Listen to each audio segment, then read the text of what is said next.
байцгаана уу та бүхэндээ энэ өдрийн мэнд хүргэе. За эцэг лицей сургууль Богд хааны ордон музей хамтран зохион байгуулж байгаа ээлжид одоо интеграц хичээл маань эхлэхэд бэлэн болж байна. За эцэг лицей сургуулийн хүмүүнлэгийн ухааны тэнхимийн хамт олон бол энэ удаагаа ингээд 7 дахь удаага хамтарсан интеграц хичээлээ хамтын хичээлээ одоо эхлүүлэх гэж байна. Их засаг лицей сургуулиас уламжлал болгон зохион байгуулдаг музейн интеграц хичээл сурагчдыг судалгааны арга зүйд сургах, эх орон түүх соёлоороо бахархах, таньж мэдснээ түгээн дэлгэрүүлэх зэрэг зорилгыг голж болгодог. Хичээл энэ удаад 1911 оны үндэсний хувьсгалд Богд Жавцан дам хутагтын оруулсан хувь нэмэр сэдвтэйгээр Богд хааны ордон музейд үргэлжилсэн юм. 7 дахь жилдээ зохион байгуулагдаж байгаа хичээлээрээ их засаг лицей сургуулийн багш нар мэрэгшиж үндэсний сургагч багш болсноос гадна өөрсдийн мэдсэн, тэлсэн арга зүйгээ түгээн дэлгэрүүлж оюуны өмчийн гэрчлэгээ авсан зэрэг амжилтуудыг буйхасаар байгаа юм.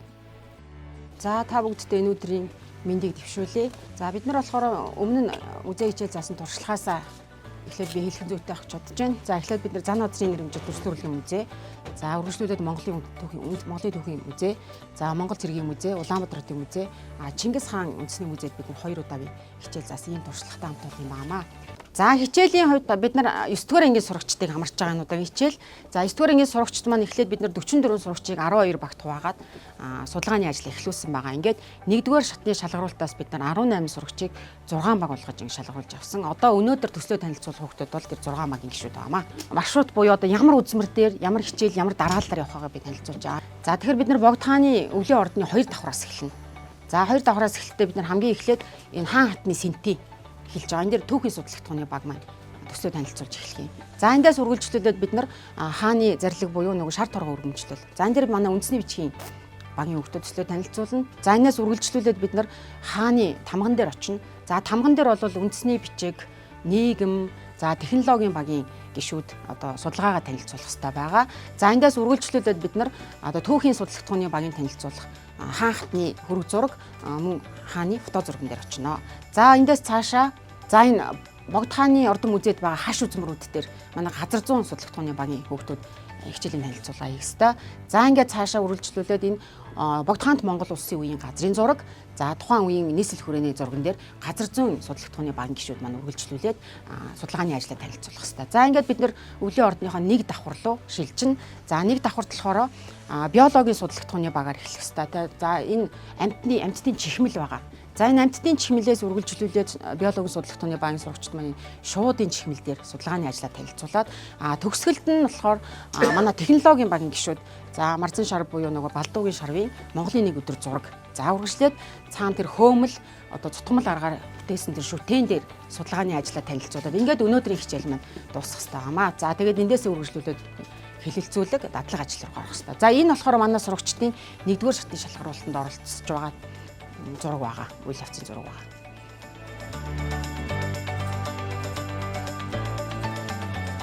Их засаг лицей сургуулийн 9-р ангийнхан биолог, түүх, газар зүй, англи хэл, технологи, монгол хэл бичиг, нийгэм зэрэг судалгатгуунуудаар 8 баг 8 сэдвийн хүрээнд музейн үзмрүүд дээр судалгаа явуулснаа танилцуулах юм а.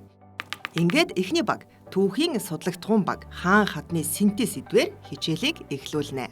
Сайн байцгаана уу та бүхний харж байгаа энэ үзмэр хаан хатны синти болон тусгай технологийн бэлэгдэл тамганы хайрцаг харагдж байна. Хааны синтийн төшлөгдлөхөөр хамгаалж бурхан хатны синтийн төшлөгдлөхөөр цагаан үгнийг модоор хийсэн байдаг. Энэ нь юу илэрхийлдэг вэ гэхээр хаан хатны сүр хүч, төрийн их мэддийг илэрхийлдэг. 1911 оны хувьсгал нь монголчуудын улс төрийн ухамсарыг сэргээж тусгай технологи олж авах хүсэл тэмцлийг оргилдоо өрсөн үе байсныг илтгэдэг. 1911 оны 12 сарын 29-ний өдөр 8 дугаар Богд Жавцан дам хутагт ламыг Монгол улсын хаан дөрвөлжлөн гуйн айлтгаж улсын ихэд цагаан дараа дондог дулмыг улсын ихэд зарлан өргөмжилсөн байдаг.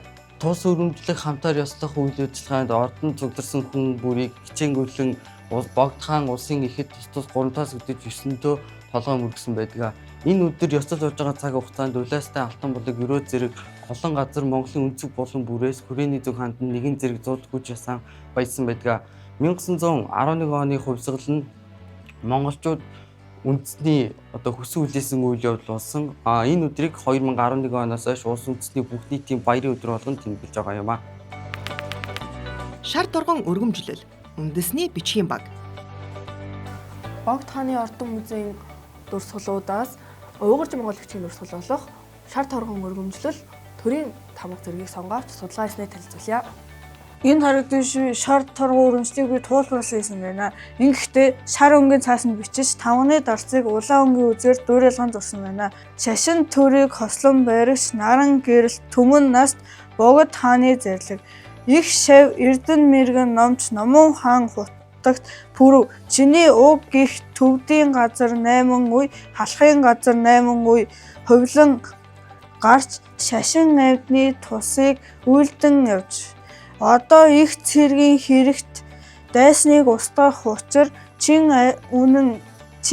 үнэн санаагаар ном гүрэн үйлдэж хүчин зүтгэж тус хийсэн учир би бээр сайшаан үзэж түрүүн үе улиран хутагтын тамга өргөмжлөл хүрэн өнгийн жолоо ногоон өнгийн хөсөх тэрэг бүрэн хамбын ям эрдэн мэргэн номч номон хаан хутагт цол нэмэн шагнаж хүртэвэ. Чи бээр шашин амтны тусыг улмаар сайтар үлдэж нин ариун явдал дор шамдан хичээнгүйлж явтгай.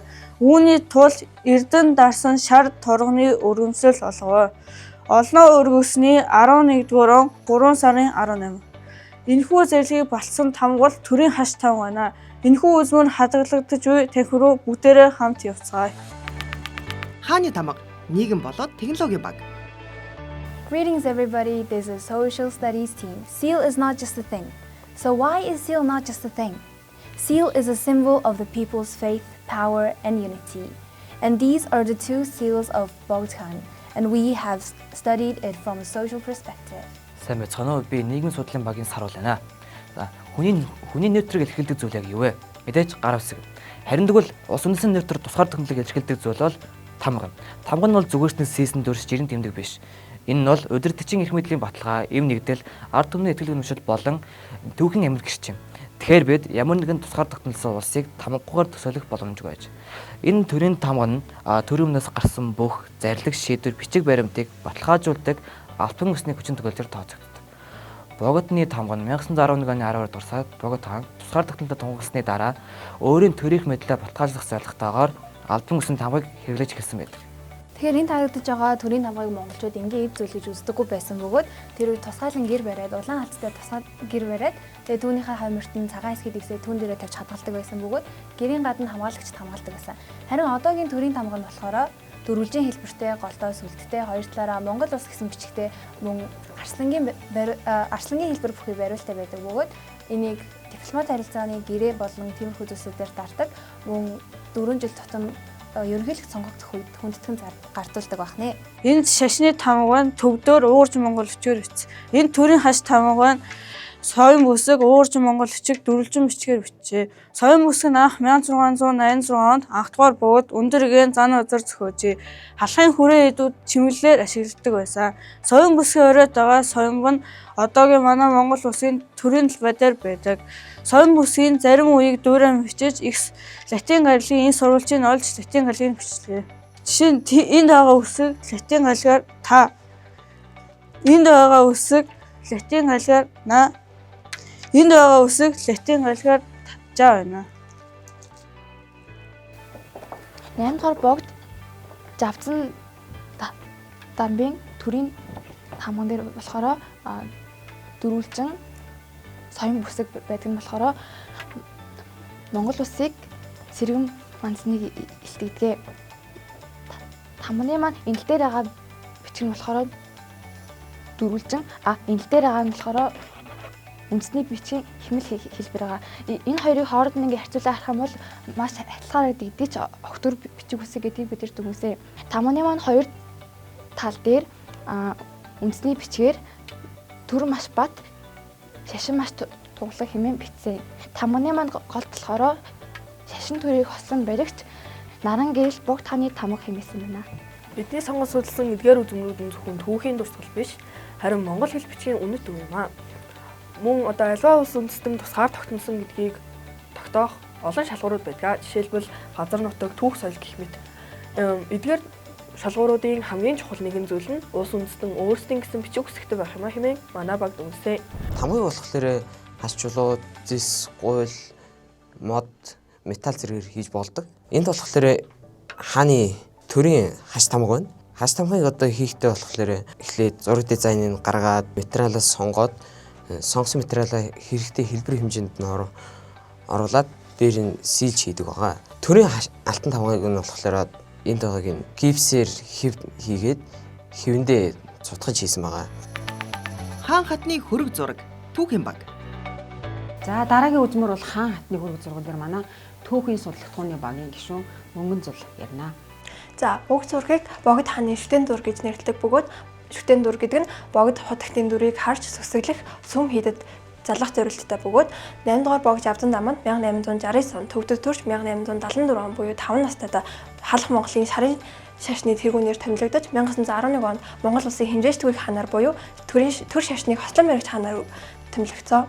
Богд хааны хийсэн үйл хэрэгээс дурдвал нэгдүгээр богд хаан төрийн тэргүүнээр томилогдсноор шарын шашныг төрийн шашин болгож шашин нөлөөг илүү бэхжүүлсэн. Хоёрдугаарт богд хааны санаачлахаар олон сүм хийдүүд номын хүрээ байгуулагдсан мөн гандан гэрчлэн хийдийг төв хийд болгосон. Гуравдугаарт шарын шашны судар сургаалыг монгол хэл дээр орчуулахыг дэмжсэн. Дөрөвдүгээрт монголчуудын өв соёл, баяр наадамд шашны нөлөөг илүү гүнзгийрүүлсэн. Тавдугаарт төвд Орос, Хятад зэрэг оронтой харьцахдаа монголчуудын тусгаар тогтнолыг хамгаалах дипломат арга хэрэгсэл болгож ашиглаж байсан. За уг зураг нь Дондод Улам хатны хөрөг зураг бөгөөд энэ зөвхөн нэг хүний дүрс бус Монгол хаадын гэр бүлийн язгуурын холбоосыг илэрхийлдэг. Хааны хажууд сууж буй хатны дүр зураг нь хааны эрх мэдэл нөлөөг илэрхийлдэг бөгөөд Дондод Улам хат маань Сэцэн хаан аймгийн Цанлиг дорчийн хушуунд 1876 онд төрж 1896 оноос богдтой ханилж 1902 онд цагаан дээр Эрдэнэ Сэцэн 1911 онд улсын ихэд тус сөргөмжлөгдсөн байдаг. Дондод Улам хат маань ядуу өнчин хүүхдүүд болон эмэгтэйчүүдэд илүү тусалж тэднийг дэмждэг байсан. Түүний хийсэн үйл хэрэг гэвэл Дондод Улам хат маань хатны гоёл чимэглэл, хувцас, гар урлал зэрэг үйлийг хөгжүүлэхэд ихээхэн нөлөө үзүүлж байсан. Гуравдугаарт монголчуудын олон нийтийн амьдрал тусгаар тогтнол оролцож төрийн үйл ажиллагаанд оролцож чадсан цөөн эмэгтэйчүүдийн нэг юм аа. За та бүгдийг харж байгаа энэ зураг нь болохоор богд хааны сэнти дээрээ залуурч зураг байгаа. За энэ зураг нь болохоор богд хаан нь 1911 оны дараа тусгаар тогтлоо сэргээсний дараах үеийн зураг байгаа. За богд хаан нь 20 дугаар зууны эхэнд монголчуудад хөвлөж орно шиг их хөв нэмэр оруулсан. Манчин ус ноёрхлоо алдах үед богд хаан нь тусгаар тогтнолоо сэргээх үйл ажиллагааг хариуцж явж исэн. Хоёрдугаарт төр шашныг нэгтгэн барьсан. Гуравдугаарт гадаад улстай харилцаа тогтоосон. Богд хаан нь тусгаар тогтнолоо авч үлдэхийн тулд Орос улстай дипломат харилцаа үүсгэж Монгол улс нь Хятад, Орос хоёрын дунд төвөг сагсан байр суурьтай байхыг зорьсон. Дөрөвдүгээрт шинэ төрийн байгуулалтыг бий болгосон. Богд хаан нь болохоор шинэ засагт журам байгуулж 6 ямтай төрийн бүтцийг бий болгосон. Мөн хил хамгаалалт, цэрэг журамжилт, мөн санхүүгийн тогтолцоог бий болгосон. За 5 дугаарт Монголын үндэсний ухамсар эв нэгдлийг сэргээсэн. Богд хаан нь болохоор монголчууд өөрсдийн газар, шашин, соёлоо хамгаалын хэмээн уриалж монголчуудын эв нэгдлийг сэргээж байсан. За тэгээд энэ бүгдийг дүгнэн үзэх юм бол богд хаан нь одоо Монголын үндэсний өв соёлын дархлааг авч үлдэхэд голлох үүрэг гүйцэтгэсэн юм байна.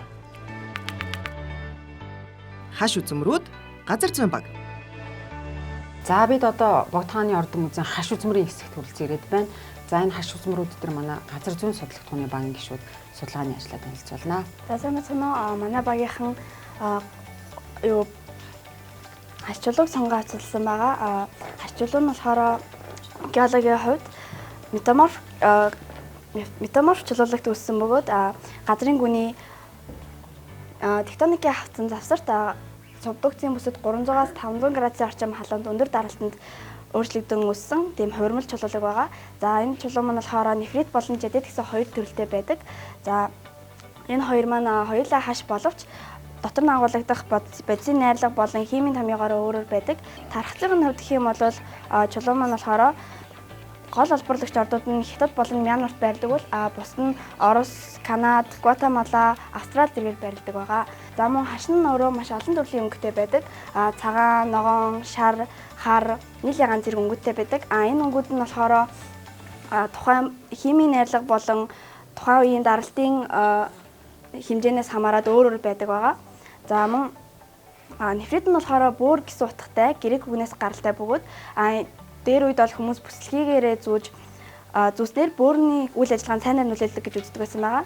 Жадид нь болохоор нөгөө чулуунаас арай илүү нэвтэршил сайтай үн цэнтээс гадна бол эрүүл мэндийн хувьд сайнаар нөлөөлж цагуурын нөхцөлийг бол сайн мэдэрдэг тийм чулуулаг байгаа.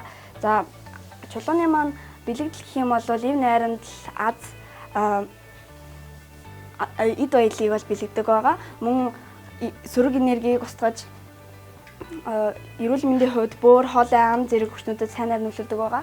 За энд харагдж байгаагаар бол хашаар хийсэн аяг болон савх тавг зэрэг байна. Мөн энд бол чихрийн тавг болон хундаг зэрэг байгаа. Эднэрт зоог барьснаар бол элдвийн хорлогонд орохоос хэрэгэлдэг гэж үздэг байгаа. Тийм ч болохоор богтаан болон тухайн үеийн хаад ноёдууд бол хашийг бол ихээр хэрэгэлдэг байсан байгаа. Мөн богтааны музейд маань бол сая та нар харсанчлан хаш чулуугаар хийсэн эрүүний түшээ барилж байгаа. За эрүүний түшээ нь болохоор богтаан ном уншиж байхдаа унтахаас сэргийлж эрүүн дээрээ тавьдаг тийм хашаар хийсэн түшээ байдаг. За мөн богтааны санд маань болохоор хашаар хийсэн дэр байдаг.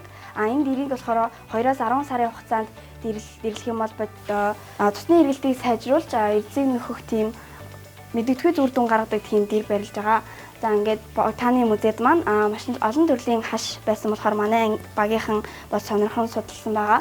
Мөн энэхүү хашуудаар бол музейн зүгээс хааны хаш нэртэй үзэсгэлэн бол дэглэн гаргаж ирсэн байгаа. За ингээд манай багийнхан дараагийн судлагдсан болох газрын зураг руу ишээ. Газрын зураг, газар зүйн баг. Энэ бол 1911 оны Монгол улсын газрын зураг. Энэ нь болохоор хэмжээ шүүрээр хаан гэсэн тийм засвартай байх үеийнхэн газрын зураг байна. Харин одоогийн газрын зураг болохоор парламентын засвартай байгаа үеийнхэн газрын зураг байна. Харин 1918 оны засаг саяхан нийлээд болохоор 4 аймаг, 2 хаамаг, 3 баг, 100 оршууд, 20, 4 тамхтай бодогдсон шавын нутагтай байсан. Нийс хотод нийс буюу байсан. Харин одоогийн засаг саяхан нийлж болохоор 21 аймаг, 330 сум, 1647 баг, нийс хот нь Улаанбаатар дотроо 9 дүүрэг, 204 он хороо гэж байгаа. Тэгээ 1918 оны хүн амын нийт тоон болохоор 647,504, харин нийт Монгол хүн амын тоон болохоор 542,504 байгаа. Харин 1918 оны хүн амын тоолгыг одоогийнхтай харьцуулбал 5.5 дахин байгаагаас. Харин 18 оны малын толгойн толгойг одоогийнхтай харьцуулахад 4.4 дахин байгаагаа. За энд харагдж байгаа зураг болохоор Богд хаанд Монгол улсын нийслэл хүрээний зураг байгаа. За энэхүү зургийг болохоор Богд хаан 1912 онд Жүдэр гэдэг хүнээр шувуу нисч буй өндөр мэт харагдах өнцгөөс бол зурулсан байгаа. За Богд хаан нийтдээ 4 ордон болон 1 амтны үрээлэнтэй байсан. Бид нар болохоор түүний 4 ордон бол амтны үрээлэн нь одоогийн яг хаана байгаа гэдгийг энэхүү мапаар харуулж өгсөн байгаа. За энэ бол түүний шар ордоо харагдаж байна. Шар ордон болохоор одоогийн Дашчоолын хэд орчимд байрлаж байсан.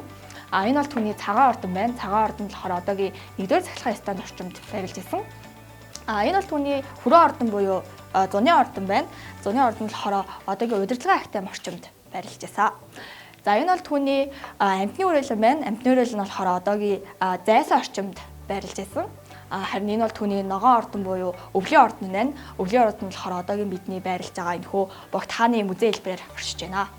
За мөн 1911 оны 12 сарын 29-нд Богд хааныг хаа ширээн залгах мөн төр тусаа иргэн сэргээсний ёслол хүндэтгэлийн үйл ажиллагааг тухайн үеийн энэ шар ордны урдах талбайд буюу одоогийн Монгол улсын их сургууль орчимд бол хийсэн. Энийг болохоор 20 онтой гэр барьж маш өргөн тэмдэглэсэн байгаа. За манай багийн судалсанаар болохоор нэгдүгээр гэх юм бол Монгол улсын хэл хязгаарыг бол тогтооход маш хэцүү хүндрэлтэй байсан. Харин Корсевц гэж Орсын төлөөлөгч мөн Польшийн эрдэмтэн Кот бууж болон Монголын зарим язгууртнууд бол хамтдаа нийлж одоо тэрхүү зургийг бол Монгол улсын газрын зургийг бол зурсан байгаа.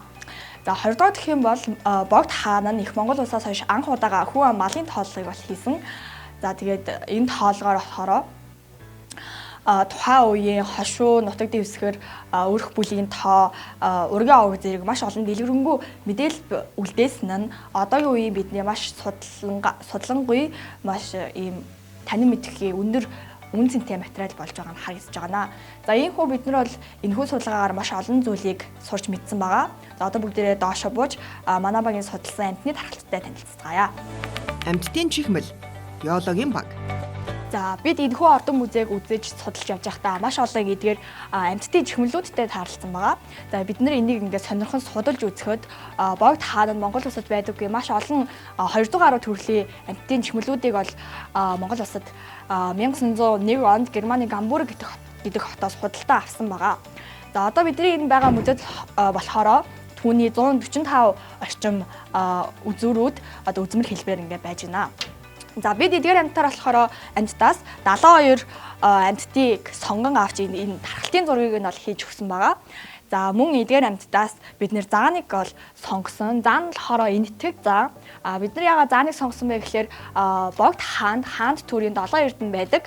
Үүнээс болохоор заа эрдэнэ нь оюун ухаан, хүч чадал, инх тайван байдлыг бол бэлэгддэг. Тэгээд зааныг болохоор Орос улсад авчирсан. Учир нь гэх юм бол Дайчин Чинван, Ханддорч тэргүүтээ Монголын илч төлөөлөгчнөр 1912-оос 13 онд Оросд очихдоо Санкт Петербургийн циркээс 22,000 рублээр бол худалдаж авсан байгаа. За тэгээ биднэрт бол зааны ирсэн замнал нь маш сонирхолтой санагдсан учраас бид нэр зааны ирсэн замналыг бол ингэж зургаар харуулж өгсөн байна. За зааны Санкт Петербургээс улаан өвт хүртэл түүнийг галт хэрэгээр 8 сар гаруй хугацаанд бол зөөвлө авчирсан. Харин улаан өвдөөс нийслэл хүрээ хүртэл түүний хөлөөр нь буюу нийтдээ 3 сар гаруй хугацааг бол туулсан байдаг. За манай багийн тооцоолсоор бол Санкт Петербургээс улаан өвт хүртэл нийтдээ 5400 гаруй км замыг тулсан гэж үзсэн. Харин улаан өвдөөс нийслэл хүрээ хүртэл нийтдээ 500 км гаруй замыг тулсан гэж бол бид манай баг тооцоолсон байгаа. Амьтдыг сэр нуруутан сэр нуруугуут ингэж хоёр ангилдаг бөгөөд сэр нуруутанд загас хоёр нутагтан шувуу сүгэр өжигч мөлхөж гэж 5 ангилгаа. Эдгээрийг бид тус бүртэн тодорхойлж үзнэ. Харин амьд биеийн ангилсан нэгжид аймаг, хүрээ, анги, баг, овог, төрөл, зүйл гэх шатлалууд хамаарна. Энэ харагдж буй амьтд нь далайн ясмэлхий харагдж байна.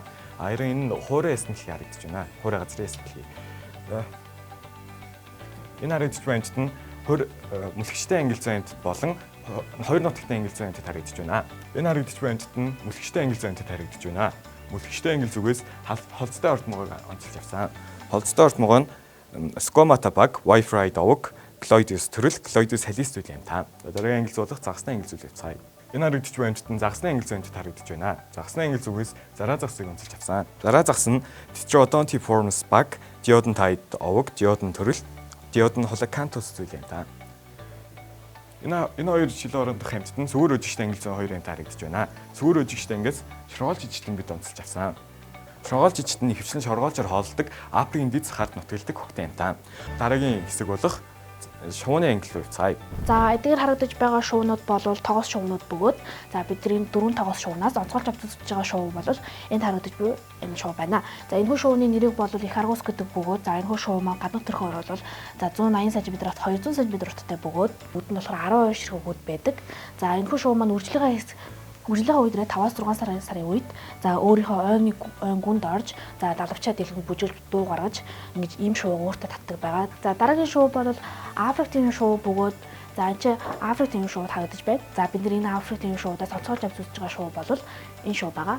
За энэхүү шувууны нэрийг бол хэрсэн өөр шувуу гэдэг бөгөөд за энэхүү шувууны онцлог ирүүг бол энэ бол хоёр давхар ирүүг байгаа. За дээдлийн ирүүг бол улбар шар болон улаан бас шар гэсэн үгний хоцолтой байдаг бөгөөд суур ивэр нь болон хушуу болонгууд цагаан өнгөтэй хушуу байх нэ. За энэ хушуу маань их бие нь болонгууд хар өнгөтэй бөгөөд за сүүл нь болонгууд хар цагаан өнгөтэй байгаа. Энэ хушуу маань бэлэгдлэн болонгууд за хүч чадал болон ирмэгийн байдал бахархах байдлыг илэрхийлдэг байгаа. За дараагийн шувуу руу явцгаая. За энэ харагдаж байгаа шуунууд бол игэл гахуунаа болон оцсон шуунууд байгаа. За бидний тайлбарлаж онцолж авч үзэж байгаа шувуу бол энэхүү шувуу байгаамаа.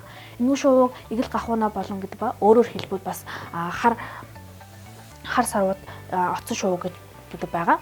За энэхүү шувуу нь болонгууд бол цөөрөн болон гол далайгаар бас амьдардаг байгаа. Энэхүү шувуу маань жарахаа болон загас ихтэй голууд дэж нүүдлэн бас гэж явж амьдардаг шувуу байгаамаа.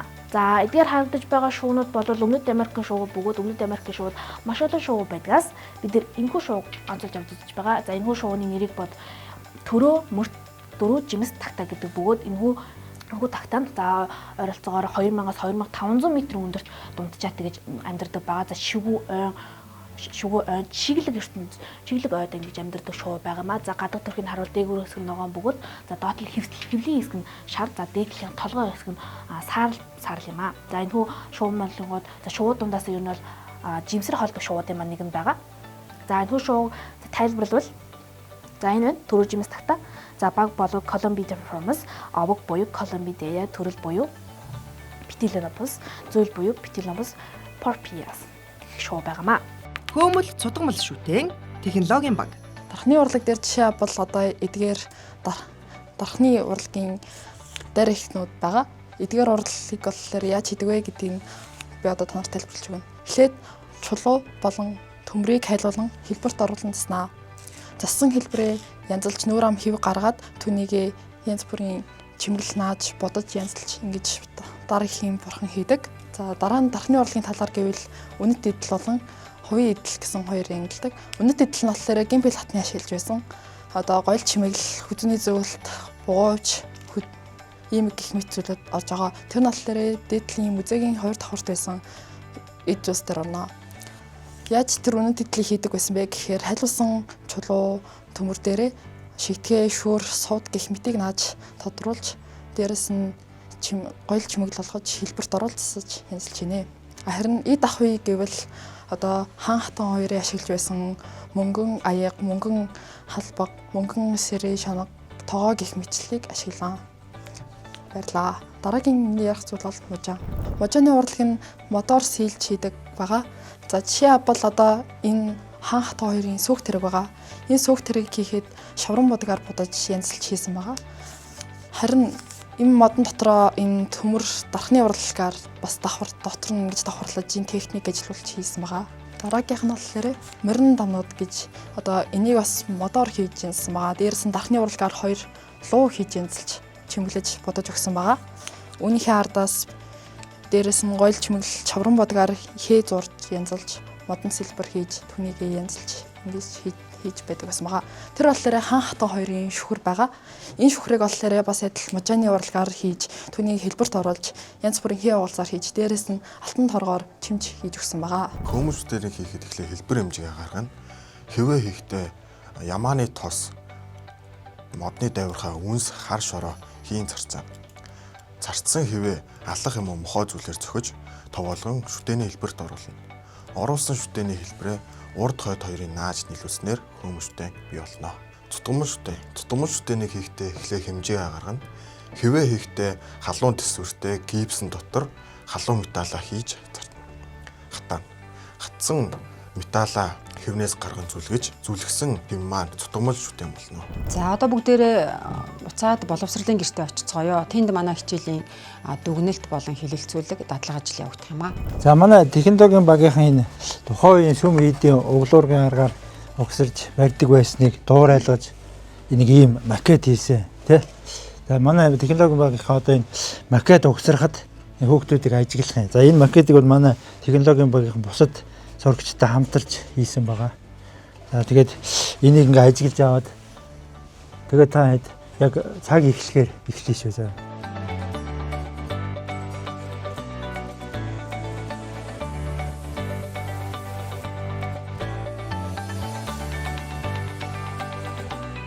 За болж маш хурдан сайн эвлүүлж чадлаа.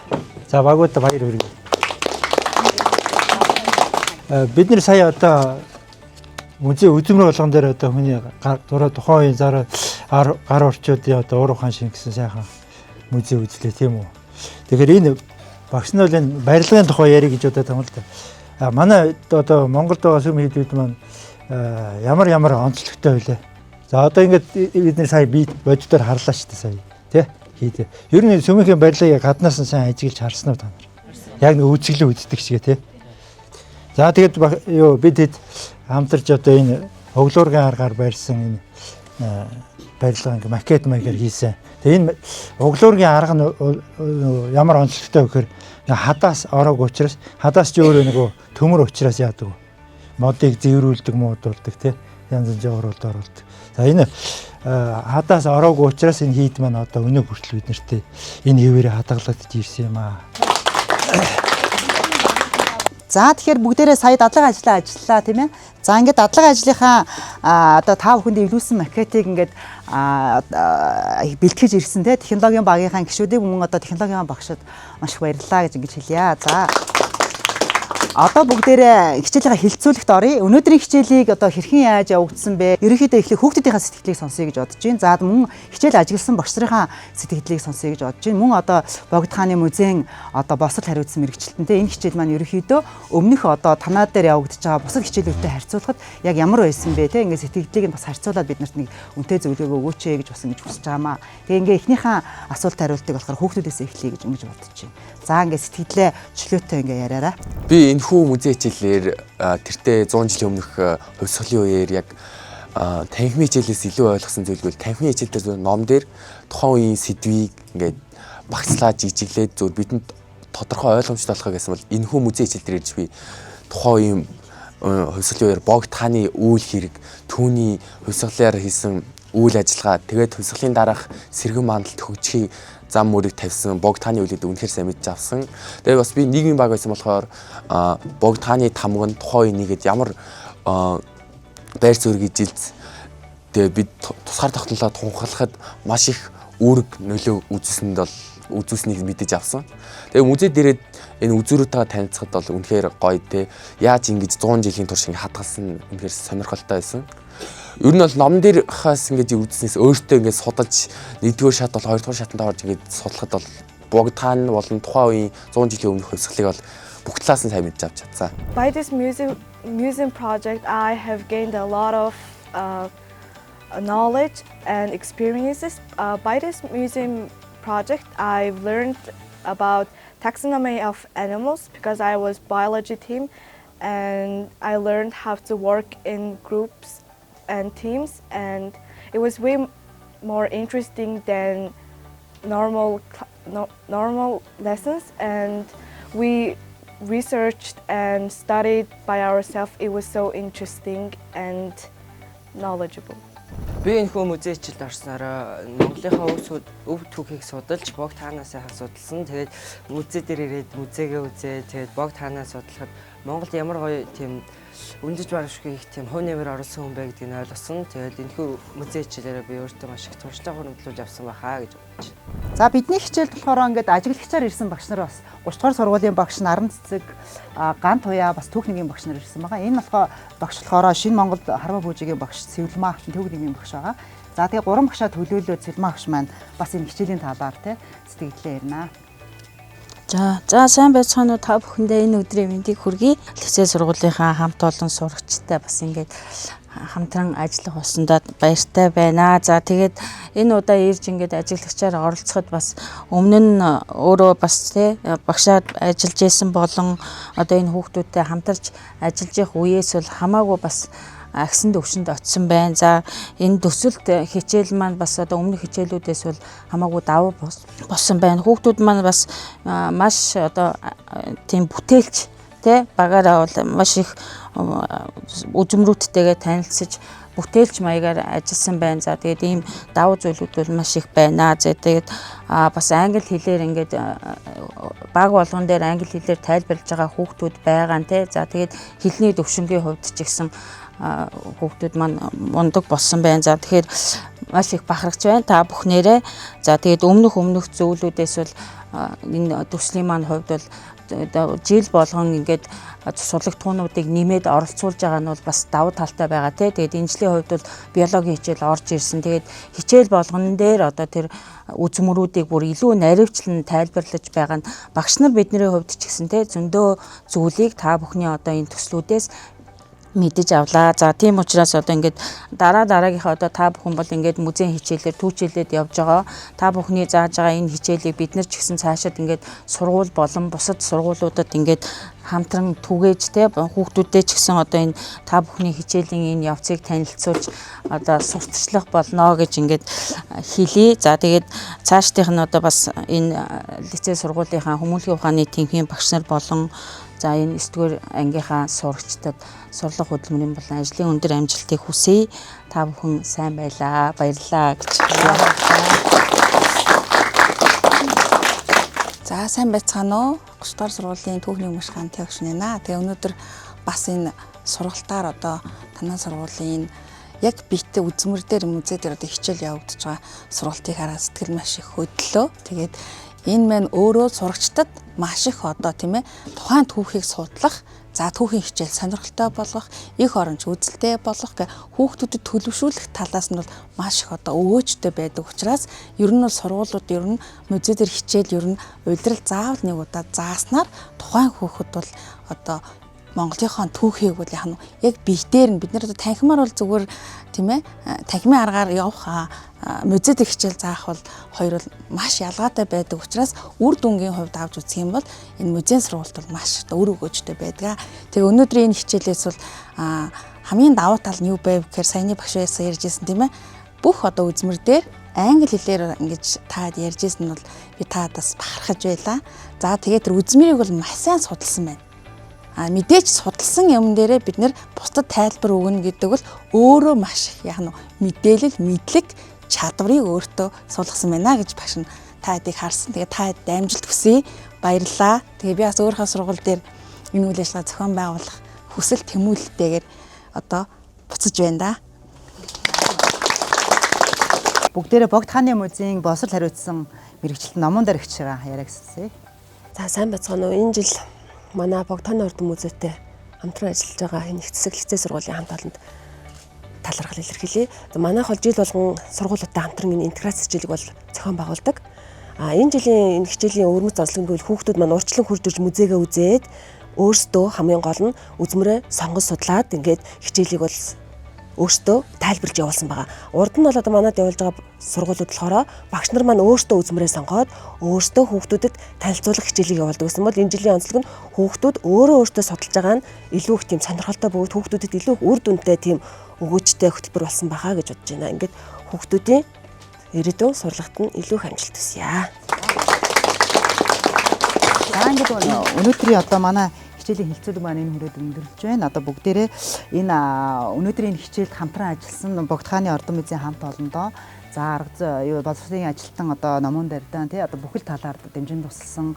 За ингээд бид нар музей рүү ч одоо янз бүрийн хэрэгсэл тий ингээд телевиз арайд өөр одоо бидний авчирч байгаа энэ нэлээд олон одоо зураг үзмэр янз бүрийн авчирлаа. Энэ олгоны нэвтрүүлэхэд бас нэг музей орчин зуур тусгай орчин байдаг учраас нэлээд хүндрэлтэй байдаг. Тэгээ хамтын ажиллагаагаар хоёр байгууллага маань ингээд хамтарч ажилласан бидний ажлыг ингээд одоо юу одоо нэг чөлөөтэй явуулах тий ингээд тусалж дэмжсэн та бүхэндээ маш их баярлалаа гэж ингэж хэлмээр байна. За бидний хичээлд ингээ хүрэлцэн ирсэн телевизийн хамт олондоо ажиглагч багш нартаа бүгдээрэнд нь ингээ баярлалаа. За. Тухайн үед төрийн ёслолын үйл ажиллагаанд дуудагддаг байсан 100 ангийн жороод устдаг та бүхэнд дуудагдуулъя. 100 ангийн жороод усыга 조준 돈돈 흘러글어도